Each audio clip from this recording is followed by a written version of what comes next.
მოგესალმებით ყველას. თუ თქვენ გაინტერესებთ დღის განმავლობაში ქართულ და უცხოურ შოუ ბიზნესში მომხდარი საინტერესო სიახლეები, გთავაზობთ პროგრამა ინფორმატორის მეოთხე ყველაზე ვრცელ გამოშვებას.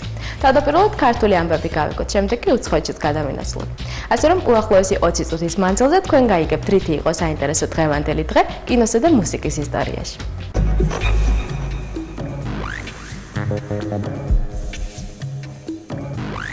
კინოთეატრი რუსთაველი 24 აპრილიდან გთავაზობთ გახმაურებულ ფილმს ქრისტეს ვნებანი, რომელიც მსოფლიოს კინოეკრანებზე 2004 წლის 25 თებერვალს გამოვიდა. ფილმი მოგვითხრობს იესო ქრისტეს ცხოვრების ბოლო 12 საათის შესახებ. სურათის რეჟისორია მელ გიბსონი, ხოლო მთავარ როლებს ასრულებენ ჯეიმს კევიზელი და მონიკა ბელუჩი. ფილმის სცენარი დაფუძნებულია რამდენიმე წყაროზე, მათ შორის წმინდა ანა კატერინა ემირიხის დღიურებსა და სახარებებზე. მეასე საშუალო სკოლაში მოსწავლეებისა და პედაგოგების სურვილით შეხვედრა მოეწყო ლექსენთან და გიგა მიქავერიძესთან, სადაც ემოციები როგორც ყოველთვის ნამდვილად ჭარბობდა. როგორც ჩანს, მომავალი თაობის წარმომადგენლებს ავტორ-შემსრულებლების შემოქმედება ძალიან ხიბლავს, მიუხედავად იმისა, რომ ეს ორი მუსიკოსი სხვადასხვა ჟანრში მოღვაწეობს, იქნება ეს რეპი თუ ეს ჯაზი. მეგობრობა ქვია უპირველეს ყოვლისა იმას, რასაც ვაკეთებთ, მეგობრობის და ადამიანების გარეშე საერთოდ ხელოვნება არის. რადიკალური განსხვავებული სტილი გავაკეთე, ესეთი სინთეზი მივიღეთ რაღაცა ერთი და ახალი კარგი.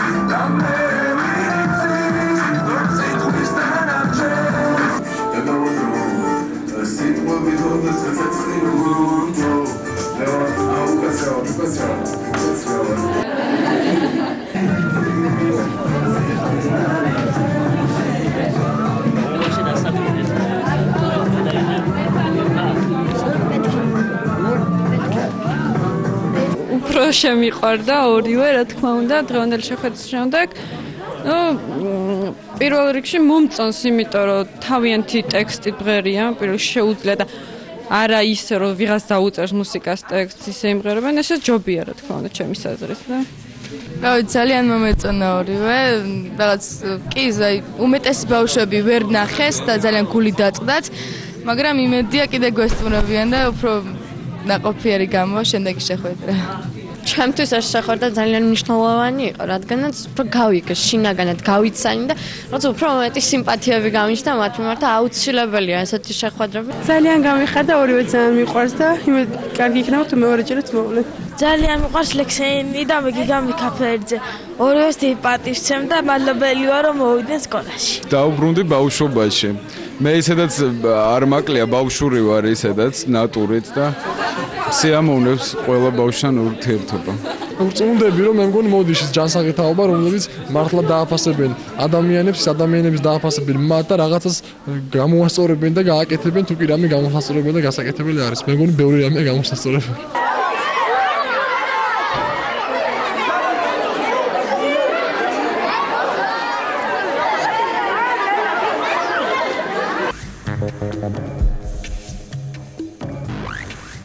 ლადო ბურდულმა ტრადიცია დაარღვია და კონცერტი საკუთარი სახლის ნაცვლად კლუბ ჯემში გამართა. თუმცა ის აურა, რომელიც მუდამ სტევს ლადოს საღამოებს, აქაც იგრძნობოდა. ასე რომ ალტერნატიული მუსიკის მოყვარულთ იმედები ნამდვილად არ გაცრუებიათ.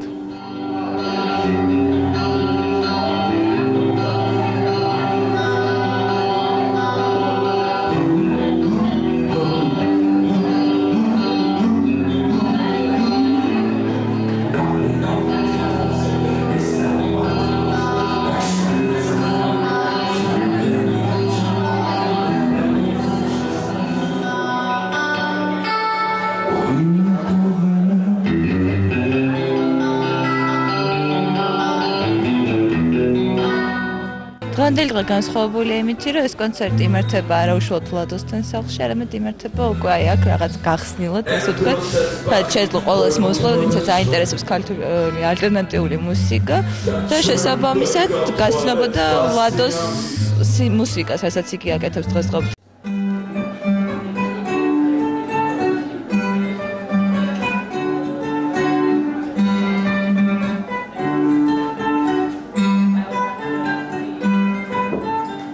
ერთმანეთის პირისპირ ჩვენ ვიჯექით ჩუმად გავიხსენებდი და სიხარულის მიზეზს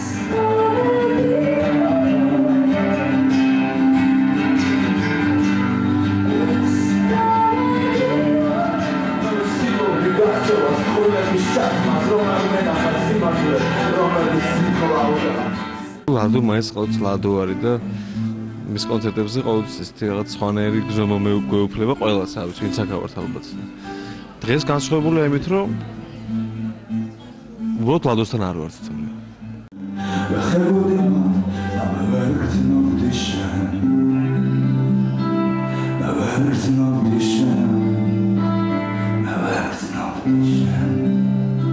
ალბათ ხასიათზეც ლადო ისეთივე ხასიათს ჩაექსოს თავის აღამოში. შვენიევის აღამოა როგორც ყოველთვის.